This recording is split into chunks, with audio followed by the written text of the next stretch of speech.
매주 목요일 소비자 정보 시간입니다. 이 시간에는 격주로 한국소비자원 대구지원 연결해서 소비자 정보 알아보는 시간이죠. 오늘도 한국소비자원 대구지원 김정현 지원장님 전화로 모셨습니다. 연결되어 있습니다. 지원장님 안녕하십니까? 네, 안녕하세요. 오늘은 여름 휴가철 렌터카와 관련된 소비자 정보를 말씀해 주신다고요? 네, 국내 렌터카 등록 대수를 보면은 2019년부터 2020년까지 기준을 보면은 24% 정도가 증가했었는데요. 이처럼 계속적으로 시장이 확대됨에 따라서 소비자 피해도 계속 늘어나고 있는 상황입니다.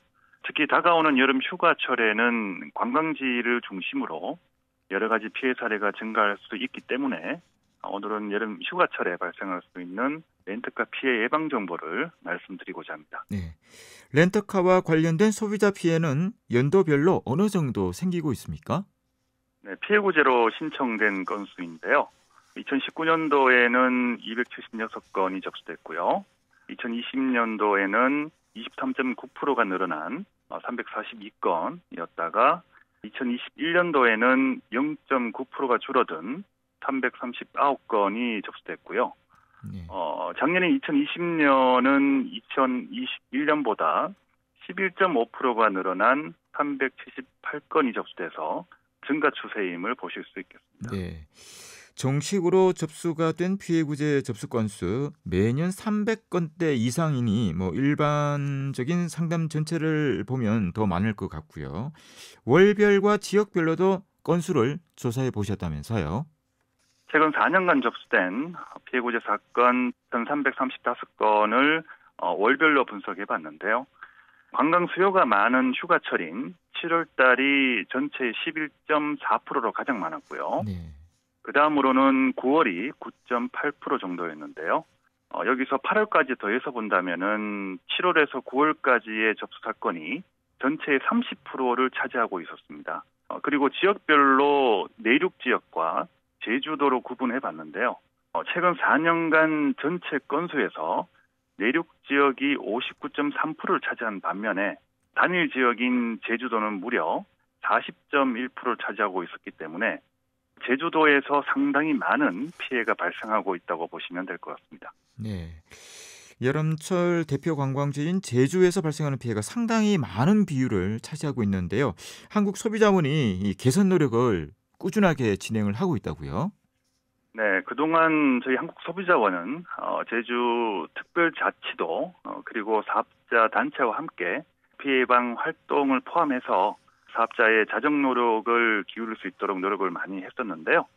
그 결과 작년 제주도에서 발생한 피해 건수를 보면 전년 대비 33.5%가 감소했었고요. 현재도 제주도의 렌터카 문제에 대해서는 적극적으로 대응하고 있기 때문에 점차 개선된 모습을 보여드릴 수 있을 거라고 기대하고 있습니다. 네. 이 렌터카는 어떤 피해들이 많은지 좀 유형별로 살펴볼까요?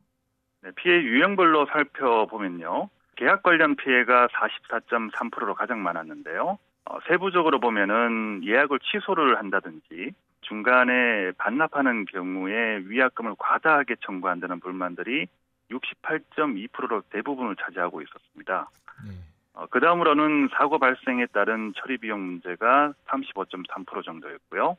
렌터카 차량을 운행하다가 하자가 발생을 해서 운행을 못했다는 관리 미흡에 대한 불만이 7.6%의 순으로 확인됐습니다. 네. 몇 가지 유형별로 구분을 해주셨는데 사고 처리와 관련된 분쟁에 대해 좀 더 자세하게 설명을 부탁드립니다. 네, 전체 1,335건 중에 471건 정도 되는데요. 수리비나 면책금과 같이 사고 처리 비용을 너무 많이 청구한다는 불만이 358건으로 76% 정도 차지하고 있었고요. 거주 지역 내에 발생하는 경우에는 사업자와 함께 수리 과정이라든지 수리비의 적정성 여부를 꼼꼼히 확인할 수 있겠지만은 휴가지에서 발생할 경우에는 제대로 확인해 볼 사항이 아니기 때문에 분쟁이 많이 발생할 수밖에 없을 것 같습니다. 그리고 보험 처리를 거부해서 발생하는 분쟁도 78건으로 17% 정도를 차지했습니다. 네. 대표적인 피해 사례 몇 가지만 소개를 해주시겠습니까?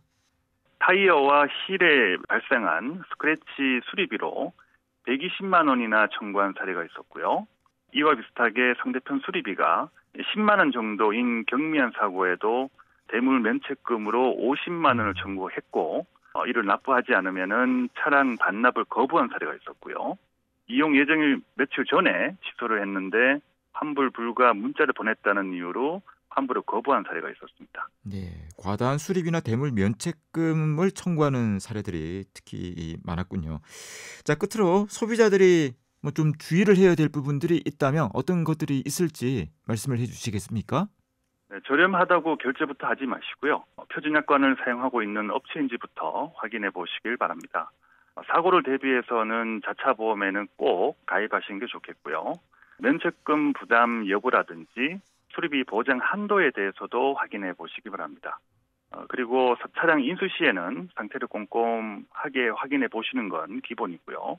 사진이나 영상 촬영을 하시는 게 좋겠습니다. 네. 그리고 만약 사고가 발생한다면 사진을 꼭 찍어 두시고 렌트카 회사와 협의를 해서 정비 업체를 선정한 후에 정비 명세서를 꼭 확인하시고 대금을 지급하시는 게 좋겠습니다. 네.